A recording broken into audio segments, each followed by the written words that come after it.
Tahun 1983, di pinggiran Lembang, tinggal pasangan Karta dan Rukmi bersama 7 anaknya di sebuah rumah kayu sederhana. Karta bekerja sebagai tukang kayu, sementara Rukmi sering membantu mencari kayu bakar ke hutan bambu hitam di belakang rumah mereka. Hari itu, menjelang sore, Rukmi masuk hutan sendirian karena Karta sedang memperbaiki genting yang bocor. Ia membawa parang dan karung kecil. Udara terasa lembab dan sunyi, hanya suara burung gagak yang sesekali terdengar. Saat sedang memungut ranting, ia mendengar suara lirih seperti bayi mengeong. Dari balik rumpun bambu, muncul seekor anak kucing hitam. Bulunya legam dan matanya merah samar. "Kasian banget kamu sendirian," gumam Rukmi sambil mengangkatnya. Kucing itu menggigil dan tanpa pikir panjang, ia membungkusnya dalam kain jarik lalu melanjutkan mencari kayu. Saat berjalan pulang, gendongan di punggungnya terasa semakin berat. Awalnya ia pikir hanya karena beban kayu, tapi makin lama beban itu seperti menariknya ke tanah. Rukmi berhenti, menurunkan gendongan. Saat kain jarik dibuka, anak kucing itu berubah jadi sebesar anak anjing, dengan bulu berdiri dan mata makin menyala. Ia terkejut, menjerit pelan, lalu menutup kembali kainnya dan berlari. Tapi langkahnya makin berat, seperti ditahan dari belakang. Sampai di tengah jalan setapak, gendongan itu bergerak sendiri, menggeliat kuat. Kain jarik terbuka, dan dari dalamnya muncul sosok berkulit hitam legam dengan wajah mirip manusia, tapi bermata merah dan bertaring panjang. Makhluk itu mendekat sambil berkata dengan suara berat, "Ibu, kenapa bawa anakku?" Ibu mencoba berlari, tapi kakinya tak bisa digerakkan. Tubuhnya kaku, hanya air mata yang bisa menetes. Makhluk itu mendekat, nafasnya berat seperti hewan buas. "Kembalikan anakku sebelum matahari turun." Suara itu menggema di telinganya, membuat Rukmi hampir pingsan. Tiba-tiba, dari kejauhan terdengar kumandang azan maghrib dari surau kampung. Begitu azan pertama berkumandang, makhluk itu mundur perlahan, tubuhnya berubah menjadi asap hitam dan lenyap di antara bambu. Rukmi jatuh tersungkur, menangis, lalu berlari pulang tanpa membawa kayu maupun jarik. Di rumah, Karta yang heran melihat istrinya datang dengan wajah pucat langsung bertanya, "Ada apa, Mi? Kau kenapa?" Rukmi menceritakan semuanya sambil gemetar. Karta hanya diam, lalu berkata dengan nada tegas, "Mulai sekarang, jangan pernah masuk ke hutan itu sendirian. Itu tempat angker." Malam itu, hujan turun deras. Rukmi tak bisa tidur, matanya terus menatap ke arah jendela dapur. Dari luar terdengar suara cakaran di dinding, lalu suara kucing mengeong panjang seperti bayi menangis. Karta keluar membawa lampu minyak. Saat pintu dibuka, tak ada siapapun. Hanya ada tapak kaki basah kecil seperti bekas cakar kucing yang memanjang sampai ke arah kebun belakang. Pagi harinya, Rukmi menemukan bekas cakaran di dinding dapur, dan di dekatnya ada potongan kain jarik yang sobek, kain yang ia gunakan untuk membungkus kucing kemarin. Ia merasa pusing dan mual, tubuhnya panas. Anak-anak mulai ketakutan melihat ibunya terus bicara sendiri di malam hari, seolah menimang sesuatu di pangkuannya. "Tidur ya, Nak. Jangan kedinginan, nanti ibu gendong lagi." Karta menyadari ada yang salah. Ia teringat masa mudanya dulu ketika pernah berguru pada seorang dukun tua di Cianjur untuk mencari kekebalan. Dulu ia tak mempercayai hal mistis seperti ini. Tapi kini ia tahu sesuatu dari dunia gaib sedang mengintai keluarganya. Dan malam nanti akan ada yang datang menagih. Sejak malam kucing hitam itu muncul, rumah Karta tak pernah benar-benar tenang. Rukmi terus demam tinggi. kadang tertawa sendiri di tengah malam, lalu menangis pelan sambil menatap sudut gelap dapur. Karta, yang mulai curiga, memasang rajah dari daun kelor di setiap pintu rumah. Tapi setiap pagi, rajah itu selalu lepas dan jatuh ke lantai, seolah ada yang mencabiknya dari dalam. Suatu malam, anak sulung mereka, Rina, 16 tahun, mendengar suara langkah di atap rumah. "Pak, denger nggak?" bisiknya. Karta diam. Suara itu berat, seperti kuku hewan menyeret genting. Ia keluar dengan kujang warisan ayahnya, bersiap kalau ada maling. Tapi begitu ia menatap atap, terlihat dua mata merah menyala dari balik bayangan. Makhluk itu melompat, menimbulkan angin kencang, lalu lenyap ke arah hutan. Paginya, Karta menemukan bekas kaki besar seperti harimau di tanah basah belakang rumah, tapi jumlah jarinya hanya 4 dan di tengahnya ada bekas kuku seperti jari manusia. Rina berkata ia melihat bayangan kucing raksasa di kebun semalam. Karta menegurnya agar jangan keluar malam. Namun menjelang sore, saat Rina mencuci pakaian di sumur belakang, ia mendengar suara pelan memanggil. "Rina, sini nak." Suara itu mirip suara ibunya, padahal Rukmi sedang tidur di kamar. Ketika ia menoleh, di tepi sumur tampak seekor kucing hitam duduk dengan kepala miring, menatap lurus ke arah Rina. Kucing itu membuka mulut dan mengeluarkan suara manusia. "Kau anak yang cantik. Sayang, ayahmu jahat." Rina menjerit, embernya jatuh ke air. Karta berlari menghampiri, tapi saat tiba di sumur, kucing itu sudah tak ada. Hanya menyisakan bulu hitam dan bau anyir darah. Malamnya, Karta duduk di ruang tamu menatap kujang di tangannya. "Kalau dia mau balas, hadapi aku, bukan anak-anakku," gumamnya pelan. Tiba-tiba, lampu minyak bergetar, api redup, dan suara langkah berat terdengar dari luar rumah. Langkah itu lambat, tapi mengguncang tanah. Duk, duk, duk. Karta membuka pintu. Di halaman berdiri sosok besar hitam dengan kepala kucing dan tubuh manusia. Matanya merah menyala, bulunya berdiri, napasnya berat seperti desisan ular. Makhluk itu berbisik, "Kau tendang anakku, ku tendang anakmu." Seketika terdengar suara teriakan dari kamar Rina.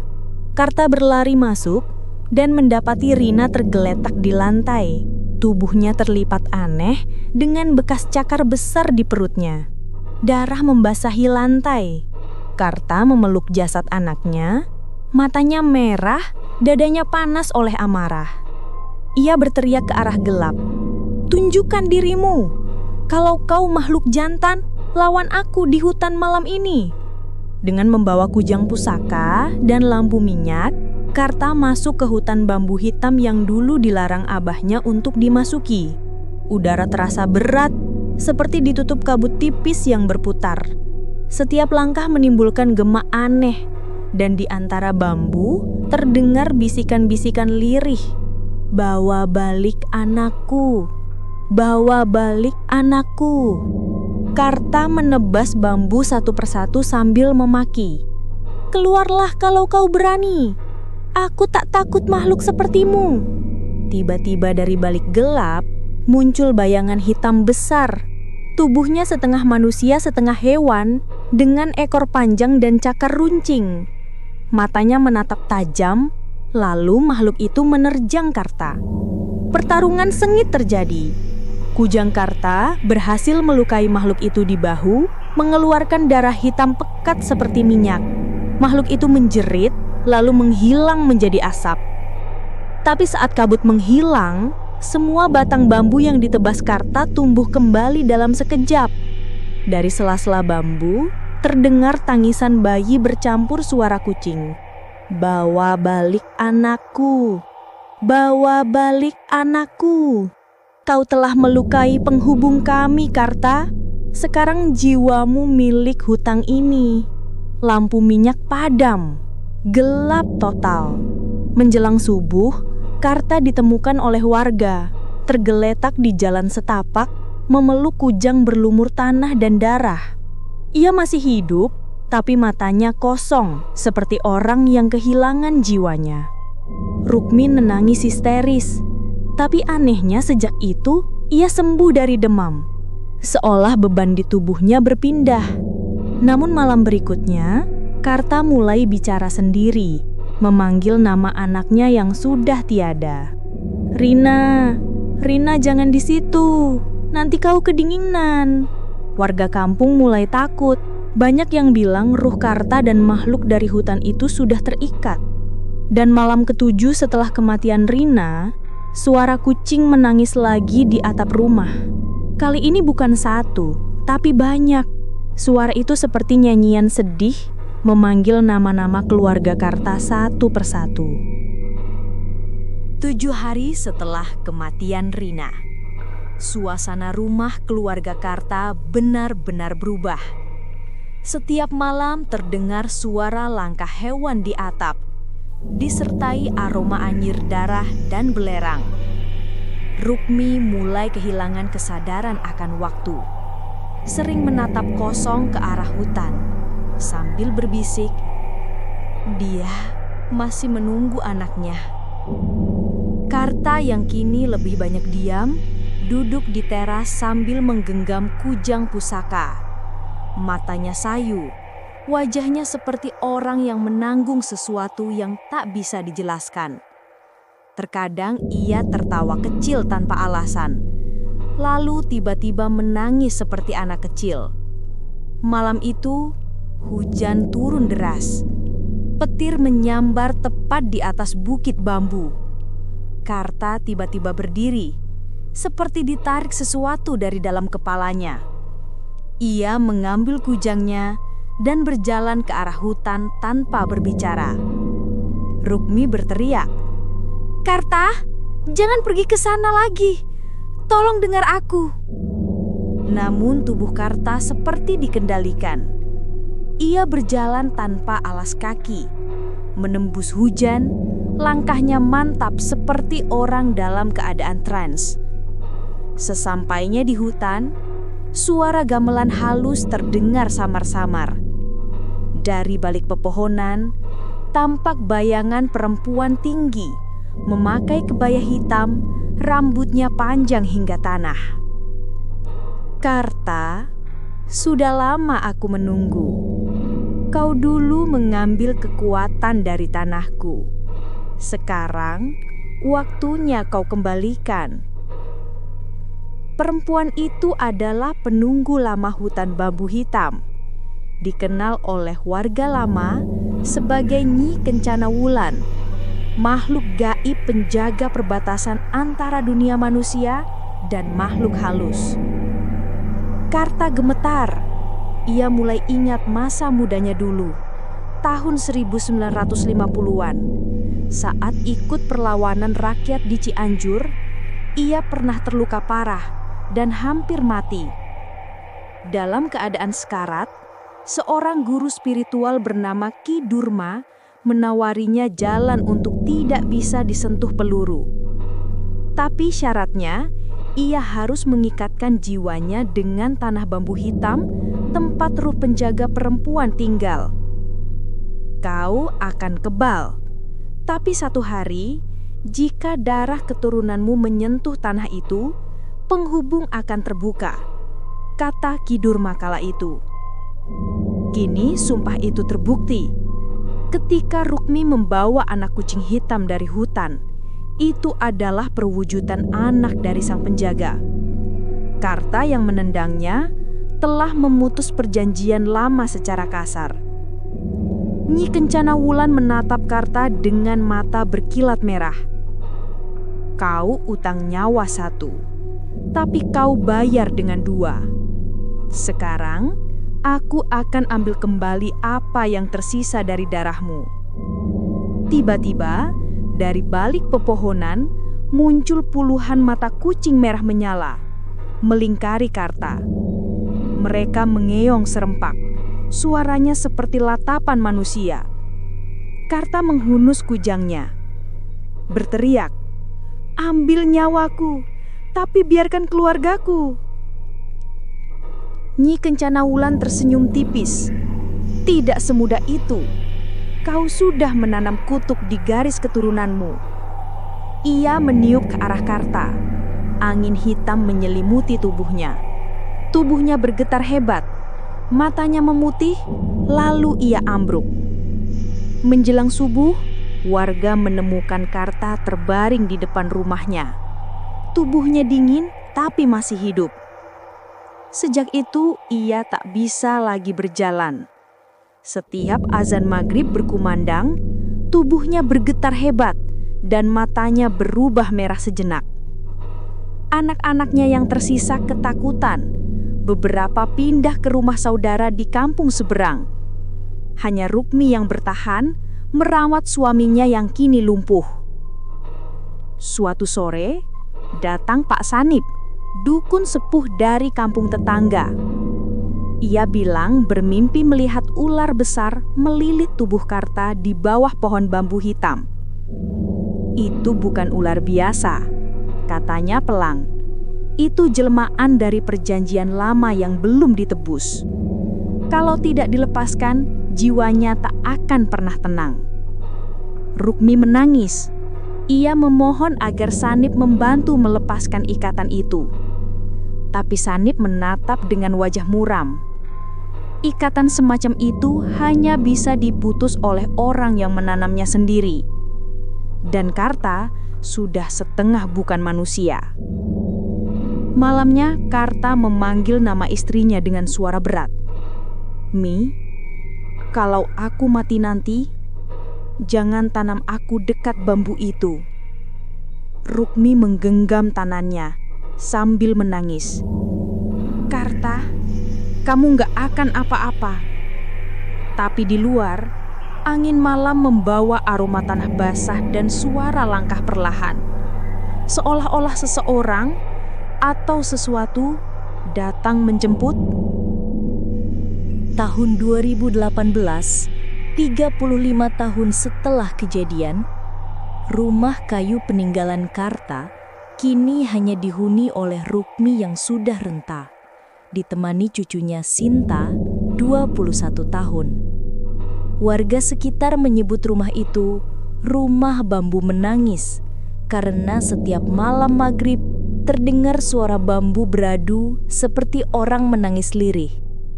Karta sendiri sudah terbaring lumpuh selama hampir 5 tahun. Tubuhnya kurus, kulitnya pucat kekuningan, tapi matanya masih memancarkan cahaya merah samar setiap malam Jumat. Sinta yang tak terlalu percaya hal mistis sering merasa ada bayangan hitam lewat di belakang cermin saat ia sedang merawat kakeknya. Kadang ia mendengar kakeknya berbisik, "Jangan biarkan mereka datang lewat pintu bambu." Suatu malam, Sinta terbangun karena mendengar suara azannya kakek dari kamar. Padahal Karta tak bisa bicara lagi sejak seminggu lalu. Ia mendekat dan benar, Karta sedang duduk sendiri di ranjang, matanya menatap kosong ke jendela. Suaranya serak berat, "Sudah waktunya aku pulang nih, tapi mereka tak mau melepaskanku." Sinta panik, memanggil neneknya. Rukmi datang tergopoh-gopoh sambil membawa air doa. Tapi begitu air itu disiramkan, tubuh Karta bergetar keras seperti kesetrum. Lalu ia menjerit dengan suara 2 lapis. Satu suaranya, satu lagi seperti suara perempuan. "Kau janji padaku, Karta. Kau janji tak akan pergi sebelum menebus darah itu." Suara itu menggema di seluruh ruangan. Lampu minyak padam dan angin dingin meniup masuk lewat celah jendela. Keesokan paginya, Sinta memanggil Ki Sanip, dukun sepuh yang dulu pernah membantu. Begitu masuk kamar, Ki Sanip langsung pucat. "Astagfirullah, roh Karta tidak sendiri di sini." Ia menyalakan kemenyan lalu membaca ayat pelindung. Lalu menatap Rukmi dan Sinta dengan serius. Karta masih terikat dengan penjaga bambu hitam. Kalau roh itu tak dilepaskan malam ini, dia tak akan bisa mati tenang, bahkan bisa menarik yang lain bersamanya. Rukmi menatap suaminya dengan mata berkaca-kaca. Ia tahu ini malam penentuan. Menjelang tengah malam, Ki Sanip menggambar lingkaran pelindung dari kapur dan garam di sekitar ranjang Karta. Ia menaruh kujang lama milik Karta di tengah, lalu meneteskan darah ayam hitam di ujungnya sebagai simbol pemutus ikatan. Sinta diminta memegang tangan kakeknya, sementara Rukmi membaca doa pelan-pelan. Suasana kamar menjadi semakin berat. Udara berubah dingin dan dari arah pintu terdengar suara cakaran disertai erangan seperti kucing besar kelaparan. Tiba-tiba, bayangan hitam berbentuk perempuan berambut panjang muncul di langit-langit kamar. Wajahnya sama seperti sosok Nyi Kencana Wulan yang dulu dilihat Karta. Kau pikir bisa memutus ikatan suci ini dengan darah ayam manusia lemah? Kau sudah janji akan jadi penjaga bambu hitam, Karta. Kau milikku. Suara itu bergema keras. Semua lampu padam. Hanya nyala kemenyan yang berkelip-kelip merah seperti mata setan. Ki Sanip mulai membaca doa lebih keras. Karta tiba-tiba bangkit dari ranjang, padahal tubuhnya lumpuh bertahun-tahun. Ia menatap sosok itu dengan wajah tenang dan berkata, "Aku sudah cukup lama jadi tawananmu. Kalau memang aku harus jadi penjaga, biarlah di tempat yang lebih gelap darimu." Seketika, Karta menebas sosok itu dengan kujangnya. Entah dari mana ia mendapatkan tenaga. Suara jeritan panjang terdengar mengguncang rumah, membuat kaca pecah dan bambu di luar bergetar keras seperti badai. Lalu semuanya sunyi. Asap hitam keluar dari tubuh Karta dan lenyap melalui celah atap. Karta jatuh kembali ke ranjang, tersenyum pelan dan berbisik, "Akhirnya aku pulang." Ia meninggal malam itu dalam keadaan tenang. Setelah kepergian Karta, 3 hari setelah pemakaman, warga yang lewat di hutan bambu hitam melihat pohon-pohon bambu yang dulu gosong, kini tumbuh hijau lagi. Tapi di tengahnya, ada satu batang bambu yang bentuknya aneh, seperti siluet wajah manusia sedang tersenyum. Rukmi menatap hutan itu dari teras rumah. Sinta memintanya pindah ke kota, tapi ia hanya berkata pelan, "Selama bambu itu berdiri, Karta akan jaga tempat ini." Malamnya, Sinta bermimpi ketemu kakeknya di hutan. Ia duduk di bawah cahaya bulan, memeluk seekor anak kucing hitam kecil yang tenang dalam pangkuannya. "Jangan takut dengan kegelapan, Nak," katanya lembut. "Kadang yang terlihat jahat hanyalah penjaga sesuatu yang kita tak faham." Kini rumah itu kosong, tapi warga masih sering melihat asap putih tipis keluar dari jendela setiap malam Jumat. Bau kemenyan samar tercium sampai jalan besar. Dan setiap kali hujan turun, terdengar suara laki-laki tua berdoa di tengah hutan bambu, diikuti tangisan kucing kecil yang menggaung di kejauhan. "Lepasin, aku mau pulang," bisik angin dari arah hutan. Dan sejak malam itu, keluarga Karta tak pernah lagi melihat sosok kucing hitam itu. Tapi setiap menjelang maghrib, selalu terdengar suara langkah pelan di halaman. Seperti ada yang sedang mencari sesuatu, atau seseorang yang belum sempat dibawa pergi. Kini, rumah itu sudah kosong. Dinding bambunya lapuk. Atapnya hampir runtuh. Tapi konon, kalau kau berdiri di depan rumah itu saat matahari mulai tenggelam, kau masih bisa mendengar suara perempuan memanggil pelan. "Nak, jangan pergi ke hutan itu lagi." Mungkin beberapa dosa memang tidak ditebus dengan doa, tapi dengan penyesalan yang tak berujung. Aku Arazi, dan ini adalah kisah nyata yang tak semua orang berani menceritakannya. Jangan lupa like, share, dan subscribe kalau kamu suka cerita-cerita seperti ini. Karena di setiap tempat selalu ada cerita yang menunggu untuk ditemukan. Sampai jumpa di cerita berikutnya, hanya di Arazi Story.